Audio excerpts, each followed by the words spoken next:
bien, c'est relativement simple à comprendre. En fait, le football, il unit deux contraires intéressants. L'opposition et, on va dire, l'harmonisation. S'opposer, c'est du coup tenter de se détruire, et s'harmoniser, c'est tenter de s'unir. On est d'accord. Donc l'idée, c'est qu'il y a trois phases concrètes, chronologiques, dans ce qu'est l'objectif du foot. C'est tout d'abord s'unir, donc créer une cohésion de groupe en vue de s'affronter pour finalement s'exalter. Et s'exalter, c'est une unification d'émotions supérieures qu'on peut qualifier d'extatique. Vous voyez ce que je veux dire? Donc en fait, il y a comme idée de passer par l'affrontement comme bien intermédiaire. Qu'est-ce que la vie si ce n'est ça? Dans la vie, on essaye de se fédérer, créer une entreprise, une collectivité, qui permet de s'affronter sur un marché économique pour pouvoir tirer profit par le biais de gains voilà, du parcours qu'on a mis en place et de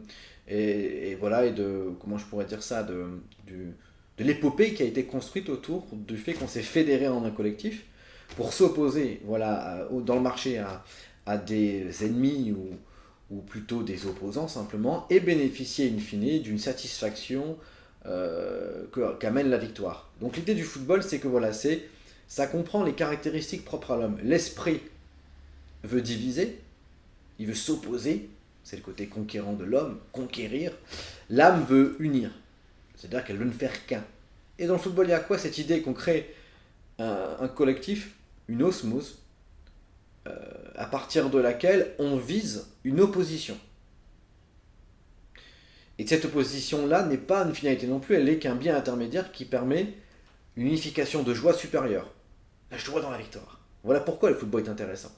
Parce que c'est l'individualité au service d'un collectif dans le cadre d'une opposition. Donc on est presque même dans le mythe voilà, d'Ulysse, hein, ou dans les mythes grecs, voilà, on s'oppose, on s'unit, on fait la guerre, et à la fin, on est censé tirer bénéfice d'une victoire qui aura permis l'extension de l'Empire ou simplement la joie, l'ivresse que procure la victoire. Donc, il y a cette idée que dans le football, comme dans le sport en général, c'est vrai que le football, voilà, on opère de façon collective où c'est très dur de synchroniser 11 consciences autour d'un objectif commun. En général, il y a toujours tendance à ce que les objectifs dans la vie de l'un s'opposent à ceux de l'autre. Là, c'est l'idée, voilà les gars, on va s'unir, on part en guerre, entre guillemets, on part en guerre contre un ennemi, mais on peut parvenir à le vaincre dans la mesure où on parvient chacun à vaincre sa propre, on va dire, individualité inférieure consistant à vouloir briller individuellement. Donc en gros, voilà, le collectif est un moyen par lequel l'individu s'exprime, mais l'individu, pour pouvoir s'exprimer brillamment dans le collectif, a besoin de mettre ses compétences au service de celui-ci. Donc on crée une harmonisation des compétences et des qualités en vue d'opérer une symphonie, on va dire presque artistique. Vous voyez? Donc, ou l'éthique, c'est-à-dire la morale est prépondérante. D'ailleurs, on s'insurge quand quelqu'un use de malice dans un match, où la morale est prépondérante, ou le sens du sacrifice est prépondérant, ou l'organisation, l'intelligence est prépondérante, et où, in fine, c'est la joie qui est visée. À la fin, quand les gens se réunissent devant l'écran géant, ce qu'ils veulent, c'est rentrer en extase en jouant en émulsion, comme on dit. Vous voyez? Donc l'idée est que finalement le football, c'est un petit, voilà, voilà, une micro-société, si je puis dire, au sein de laquelle finalement on retrouve les mêmes besoins humains consistant à avoir une place dans un collectif, faire de cette place un moyen par lequel on apporte une vraie plus-value dans un effectif, mener une épopée commune ensemble, une guerre, sauf qu'il n'y a pas de mort à la fin, pour pouvoir tirer profit d'une extase susceptible de nous procurer un sentiment existentiel plus fort. Voilà pourquoi le football est intéressant. Et il est pour moi plus populaire que les sports individuels parce que l'individu face à un autre, certes il peut fédérer, il peut donner l'envie voilà, de le supporter parce qu'il représente un pays ou quoi que ce soit d'autre. Néanmoins, il n'a pas l'impression qu'on puisse comparer ça à une épopée collective qui finalement est quelque chose qui est ancré en nous. Pourquoi? Si la France est la France, c'est que c'est une collectivité qui s'est érigée pour que tout le monde parle la même langue, sur un territoire commun, et avec une croyance commune. Et là, c'est quoi un match de foot? On croit à l'idée qu'on peut aller chercher Saint Graal la victoire, parce que la qualité individuelle des personnes est appropriée à cet objectif, Et d'y parvenir, on va essayer de synchroniser ensemble et trouver voilà, d'idéal d'interaction psychologique, d'idéal de notion du sacrifice, d'idéal de capacité stratégique. Donc c'est des idéaux multiples, à la fois humains, à la fois on va dire techniques. Vous voyez, il faut une dimension technique, mais dont l'objectif final est inévitablement de tirer profit d'une joie supérieure. Donc l'idée c'est que là, l'affrontement en fait n'est qu'un biais intermédiaire. On s'unit dans un premier temps, on se coordonne pour pouvoir affronter un ennemi. Donc là on s'oppose pour pouvoir bénéficier d'une union supérieure d'exaltation. S'unir, s'affronter, exalter. Et c'est ça le but de la vie. Tout ce qu'on veut, c'est appartenir à une société, à une collectivité, au sein de laquelle on va pouvoir exister, se différencier, pour pouvoir mener une épopée qui consistera à s'opposer à un ennemi, sans que celui-ci ne doive forcément être tué à la fin, pour pouvoir bénéficier d'une ivresse psychique correspondant à cette joie voilà, d'un tout unifié. Je retrouve l'unité dans la collectivité grâce à la victoire que me procure voilà, l'affrontement qui n'est encore une fois qu'un bien intermédiaire. Voilà ce que j'ai à dire là-dessus. La hantise des plus grands parieurs est de devoir perdre son argent, alors que bon nombre de personnes ont misé sur l'équipe, on va dire, la plus performante, la plus efficace, d'accord, sur le papier, et malheureusement les résultats tombent, et le résultat n'est pas forcément attendu. On voit qu'il y a une frustration qui est générée, à la fois de l'excitation, ce qui est un peu bizarre, c'est-à-dire que voilà, le résultat défavorable amène à remiser encore plus gros par la suite. Donc, eh bien, comment expliquer, on va dire, ce phénomène footballistique qui est l'imprévisibilité et pourquoi les petites équipes arrivent à tenir tête aux plus grosses? Alors, il y a deux volets, un volet psychologique et un volet, on va dire, plus théorique au niveau du foot. Bon, déjà, ce qu'il faut savoir, c'est quand on fait un pari sportif sur des équipes de club ou des équipes de sélection, c'est pas le même du tout. Parce que les clubs, il y a une régularité. C'est-à-dire on voit une équipe sur une saison entière, ça joue plus ou moins 38 matchs de championnat, sans compter les compétitions de coupe nationale ou internationale, donc type Coupe d'Europe. Donc il y a déjà une régularité, il y a déjà une constante, un effectif voilà, qui est plutôt, dont les entrées et sorties sont limitées, à part pour le transfert du mercato d'hiver et d'été. Donc on peut anticiper déjà des victoires plus facilement, même s'il y a toujours par ailleurs des surprises, mais c'est différent. Or, une compétition de sélection, c'est du coup des joueurs issus de clubs dont en fait la sélection dépend de l'état de forme. Donc, et du coup, et dont la cohésion d'équipe, dont on va dire la productivité au sein de l'équipe dépend aussi de la complémentarité entre les joueurs. C'est-à-dire que vous pouvez avoir très bien un joueur qui est milieu de terrain avec deux autres milieux de terrain et qui finalement est très adapté aux caractéristiques de l'autre, un technique, un puissant, un relanceur, bref, et du coup c'est fluide dans son équipe de club. Mais il va en sélection, il y a un milieu de terrain, une tactique différente et des caractéristiques différentes. Donc être capable d'anticiper la façon dont chaque joueur trouvera son meilleur rendement avec un effectif différent de celui avec lequel il est habitué à jouer durant toute la saison, c'est très difficile. Il y a des exemples intéressants. Vous prenez par exemple Alaba en Autriche, par exemple, c'est un joueur qui joue habituellement dans l'axe central lorsqu'il est, me semble-t-il, au Bayern. Et là, en fonction de l'effectif, il va jouer plutôt à gauche. Donc évidemment, définir le rendement individuel d'un joueur lorsqu'il est amené à devoir collaborer et jouer avec un effectif différent, c'est difficile. Non seulement ça, et aussi l'état d'esprit. C'est quand vous vous retrouvez en sélection avec des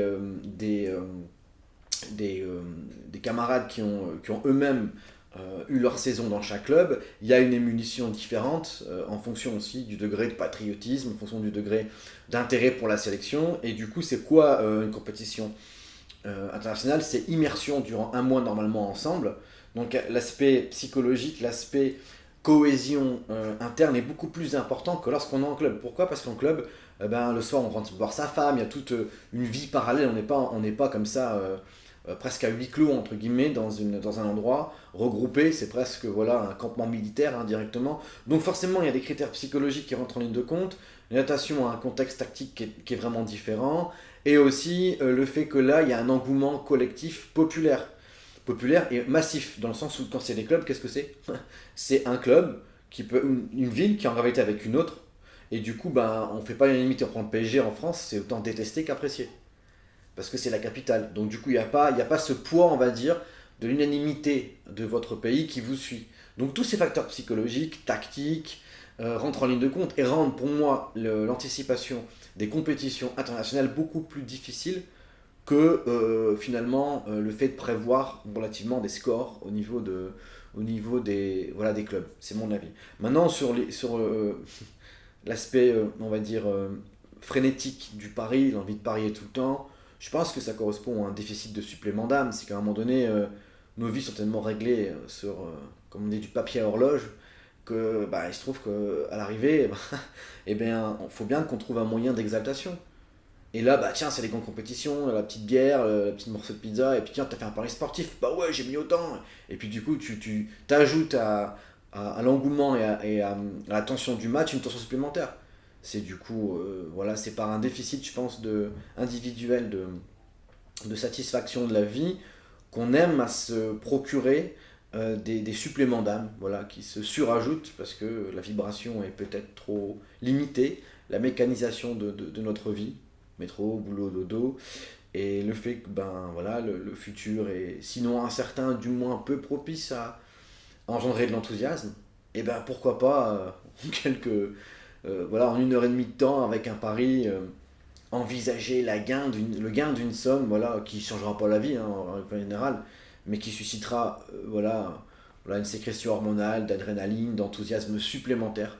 Donc je pense que le pari sportif répond bien plus à un besoin d'exaltation lié à l'incapacité qu'ont les gens à trouver des moyens de stimulation autres que ceux qui consistent à prendre un risque, tout limité soit-il. Hein. On peut mettre en parallèle en fait la tension adrénaline générée par les paris sportifs avec celle des sports associations. Alors c'est différent, mais le mec qui fait un sport consistant à prendre des risques, quels qu'ils soient, le fait qu'il y a un danger va générer beaucoup d'hormones favorables, adrénaline, dopamine. Donc du coup, voilà, on se met en tension et voilà, on sent vivre quand on sent qu'on a peur. C'est tout le paradoxe. J'ai peur de perdre, j'ai peur de mourir, je vis. C'est inconscient, mais c'est la vérité. Et donc, sachant qu'à titre de comparaison, le quotidien est peut-être, pour beaucoup de personnes, peu enclin à procurer satisfaction. On retrouve ça aussi beaucoup dans les relations sentimentales, où il y a parfois une flagellation mutuelle, quoi. On se flagelle, on se fait souffrir, parce qu'on veut exister dans un monde très froid. Donc le pari sportif, toute proportion gardée, correspond à ce besoin voilà, de vivre, où voilà, nos vies aseptisées, aujourd'hui, ne procurent plus ce sentiment de l'âme qui sort d'elle-même des obligations, qui sort de la nécessité, de la pesanteur. Et en fait, on vise la grâce en voulant sortir on dirait, du poids des obligations, mais toujours en mettant voilà, ces émotions sur un terrain, on va dire, aléatoire. Tout le problème, c'est que voilà, le danger est là, c'est que une partie de mon état d'esprit sera dépendant de facteurs aléatoires. C'est quand même se déposséder de sa liberté et de la gestion de soi de façon quand même assez hallucinante avec du recul. L'espace d'un certain temps, voilà, en fonction de ce que va faire l'équipe, je vais moi-même, que sur laquelle j'ai misé, je vais moi-même bénéficier ou pas d'une satisfaction. Donc c'est déjà une dépossession de soi, comme quand on va mourir, on se dépossède de soi, et par conséquent l'autre a une influence, un pouvoir sur nous. Et je pense que comme on n'a pas de contrôle sur nos vies et capacité à générer soi-même une satisfaction, le pari sportif, voilà, c'est un peu voilà, un pseudo-remède où par le risque qu'on prend, voilà, où on se dépossède un peu de soi, là on l'a bien fait parce que l'équipe a gagné, ouais, on est content, oh, putain j'ai gagné 100 euros, 200 euros. Par contre si on perd, oh, putain fait chier. Donc c'est aussi révélateur d'une difficulté qu'ont les hommes aujourd'hui, à mon sens, de trouver par eux-mêmes satisfaction, exaltation, et il faut toujours se remettre à un tiers. Alors quand c'est le cas simplement du match et du fait que c'est notre nation qui joue, et bon ben, on veut peut-être bénéficier d'une joie collective, tout va bien, mais quand il y a côté, ce dépassement-là, et ce fait de miser une somme d'argent, bon, j'imagine que ça ruine pas tout le monde, mais c'est pas ça pour moi l'indicateur principal, c'est, voilà, je veux exister, je vais prendre des risques, parce que ma vie est aseptisée, régularisée, voilà, métro, boulot, dodo, hein. Et donc cette petite échéance là d'avant-match, d'après-match, bah voilà, ça me donne un sentiment très limité, très partiel d'existence, de vibration, mais il y a toujours cette idée de dépossession volontaire de soi, qui est pour moi problématique dans l'aspect psychologique en fait du pari sportif. Très bien. Donc là, voilà ce que je peux dire sur la question. On vient d'évoquer tiens, justement les téléspectateurs ou même voilà, les fans de football de manière générale. J'aimerais qu'on revienne un peu plus sur la question du joueur en tant que tel, d'accord, le rôle du joueur. Lorsqu'une équipe perd, alors je ne vais pas dire qui est le responsable, mais on va dire que cette défaite est collective dans le football, ou est-ce que c'est plutôt l'entraîneur qui est pris à partie, le capitaine? Mais, fondamentalement, c'est impossible à définir, c'est impossible à situer. C'est-à-dire que ça signifierait qu'il y a une responsabilité unique liée à un choix isolé, donc que ce soit d'un joueur sur une passe, sur le choix d'un tir, peu importe, sur n'importe quel type de possibilité donnée, ou alors d'un entraîneur sur un changement ou autre. C'est idiot, ça signifierait qu'en fait, un choix isolé, donc qui ne correspond pas à l'interaction on va dire, de paramètres multiples, à savoir que vous prenez un match, qu'est-ce que c'est un match de foot? Si vous prenez, alors, je vais rebondir sur une théorie intéressante en physique, qui est la théorie de la perte d'énergie par l'interaction finalement des particules. L'idée est la suivante: si vous faites interagir par exemple des boules de billard sur un billard, ben, en réalité vous ne pouvez pas calculer ou définir la trajectoire même que prennent les boules parce qu'il y a trop de pertes d'informations. Vous voyez? C'est prouvé ça, en gros, c'est les travaux de Philippe Guimand en physique qui dit voilà, l'interaction multiple donc des boules amène à ce qu'on ne peut plus anticiper les trajectoires à venir. S'il y a justement un degré élevé de fréquence de choc en fait. Qu'est-ce que c'est qu'un match de foot et de comparaison? Imaginez, c'est comme voilà, des trajectoires de passe, boum boum boum boum, et admettons s'il y a une touche au lieu d'un coup franc, bah, en fait la configuration future des interactions de la balle avec les joueurs est tout autre. Et là il peut y avoir un but ou pas. Donc déjà, et dire que par exemple, l'exemple que tu donnes ici, que je peux donner ici, c'est l'exemple de Ginola en 93, France-Bulgarie. Donc du coup, il s'évertue à centrer en attaque, et il y a une contre-attaque, et il y a but de Stoïkov. Et là, la France n'est pas qualifiée pour 94 le mondial. Et du coup, tout le monde lui tombe dessus, y compris son propre entraîneur. Et, les médias relayent la chose, parce qu'évidemment, enfin, un bouc émissaire, c'est psychologique. C'est quoi le bouc émissaire en psychologie? Comme le définit le sociologue du coup René Girard, c'est l'idée selon laquelle il faut absolument que, dès lors qu'il y a une tension collective qui atteint un paroxysme, qu'il y ait une personne sur laquelle cette énergie collective puisse se projeter de manière à redémarrer un cycle relatif de paix. Vous voyez? Donc il faut voilà, quelqu'un qui porte la charge sur son dos de la culpabilité. Et c'est un besoin psychologique. Quand on se dispute par exemple avec quelqu'un, en général il faut qu'on trouve une responsabilité voilà, du problème qui a engendré le conflit. Donc c'est humain. Et là, la situation tout autre, c'est que là il y a non seulement les médias, mais maintenant dépassés et accompagnés des réseaux sociaux. Donc tout le monde peut dire son avis, strictement tout le monde, et aussi les prétendus professionnels du journalisme le font aussi. Donc ça amène quand même...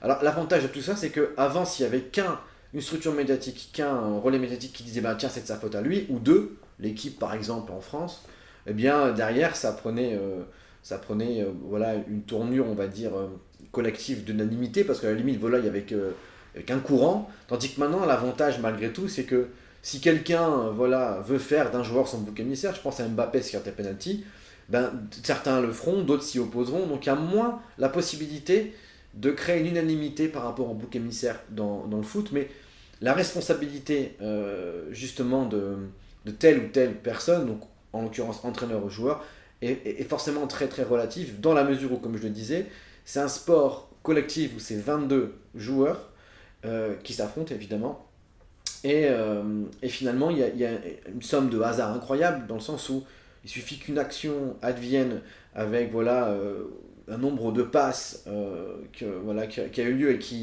qui génère une action qui n'aurait pas eu lieu si juste à l'instant d'avant il y avait une faute sifflée par l'arbitre ou pas. Donc on peut aussi intégrer l'arbitre comme bouc émissaire, comme on manque pas de le faire. Donc c'est impossible fondamentalement de regrouper. Après, l'avantage en fait pour un critique, c'est que il est facile de dire il aurait fallu faire. Parce que le futur dont il parle, alternatif, ou plutôt le passé alternatif, après avoir eu le match, ben, il n'existera jamais. C'est comme quand vous faites un choix dans la vie.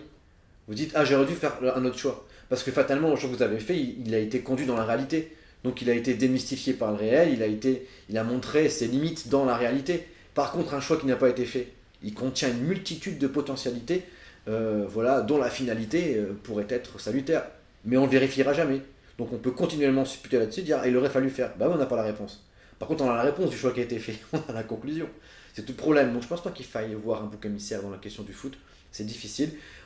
Je pense par contre que c'est intéressant de le faire d'un point de vue psychologique. C'est-à-dire qu'en fait, quand on est nous devant un match, et moi le premier, on va dire mais non, il n'y a pas coup franc, mais non, c'est une catharsis pour nous. Ça veut dire en gros une évacuation des tensions. On expurge les tensions de la semaine où le patron nous a emmerdés, où la femme a été casse-couille, je caricature involontairement. Et d'un coup là, on a la possibilité, sans user de violence, sans faire mal à qui que ce soit, d'expurger notre frustration. Mais si ça se limite à ça, c'est salutaire dans un certain sens, psychologiquement. Ça permet d'éviter que cette tension thermodynamique ne jaillisse peut-être dans un conflit violent ou dans une situation conflictuelle qui nous porterait préjudice. Donc il y a plusieurs, on va dire, volets, plusieurs dimensions là-dedans. Individuellement, le football permet une catharsis où l'ennemi en question est très, a une importance secondaire. On ne va pas le tuer, il nous coupe la tête après le match. Et on va pouvoir parler entre nous, et évacuer des tensions. Ben non, mais moi je dirais plutôt ça.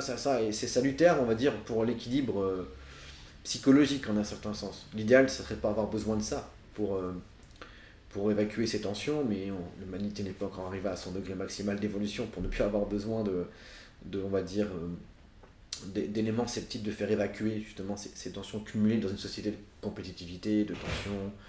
Donc voilà, pour répondre à la question, il est impossible de définir avant le résultat.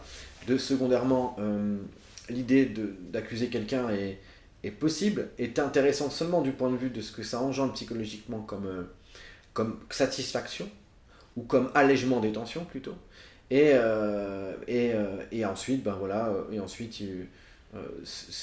là où ça peut avoir peut-être un côté négatif, c'est que il faut couper des têtes, on dit souvent ça, notamment pour satisfaire l'opinion publique, parce que comme il y a des enjeux aussi économiques derrière, si vous laissez un entraîneur qui est impopulaire, vous rendez peut-être l'équipe impopulaire, les sponsors derrière vont plus forcément collaborer avec vous, donc aussi il y a toute une intrication de facteurs multiples, économiques, évidemment sportifs, politiques, où finalement les choix qu'on fait, nous on croit qu'ils sont essentiellement ciblés sur les caractéristiques footballistiques, les problématiques on va dire sportives, mais aujourd'hui que le monde de l'argent qui gravite autour du foot, mais en fait non, il y a trop de paramètres. Si vous avez un entraîneur extrêmement populaire et des joueurs aussi populaires, vous pouvez maximiser les ventes de maillots, ce genre de choses, et puis le sponsoring sera plus conséquent. Donc en fait il y a trop de facteurs qui rentrent en ligne de compte pour pouvoir isoler la question des choix qu'à l'aspect footballistique. Quand je parle là notamment quand on parle des sélections, on va dire du choix d'entraîneur par exemple, ou même en club ça peut arriver, parce qu'il y a une pluralité on va dire de paramètres, et le problème c'est que le supporter lui, il est isolément axé sur l'aspect sportif et sa subjectivité. Il suffit qu'on regarde un match, qu'est-ce qu'on voit? Il y a un type qui va dire ah lui il a fait un bon match, moi je trouve qu'il a fait un mauvais match. Il n'y a personne qui peut délibérer. Parce qu'en dernière instance, le football, c'est pas du patinage artistique, on ne fait pas une note à la fin pour dire c'est bien ou pas bien. C'est le résultat, et si toi tu as vu que le joueur, en fonction de sa débauche d'énergie, je trouve qu'il a fait un bon match, même si techniquement il n'a pas été au top, au moins il a fait ça, l'autre il va dire ah bah non, mais le football ça se joue techniquement, c'est pas l'athlétisme, donc s'il y a Kourou qui s'est battu mais qui a pas bien joué, il a fait un mauvais match. Qui a raison? On sait pas, c'est une question subjective de point de vue. Donc c'est intéressant parce que ça permet de confronter les subjectivités, mais au final il n'y a jamais de délibération, il n'y a jamais de conclusion. Et c'est pour ça que c'est des débats sempiternels. Qui est le meilleur, Cristiano Ronaldo? Mais si, il n'y a pas de réponse à ça. Bah voilà, c'est pareil pour la question de savoir qui est responsable ou pas d'une défaite. Voilà.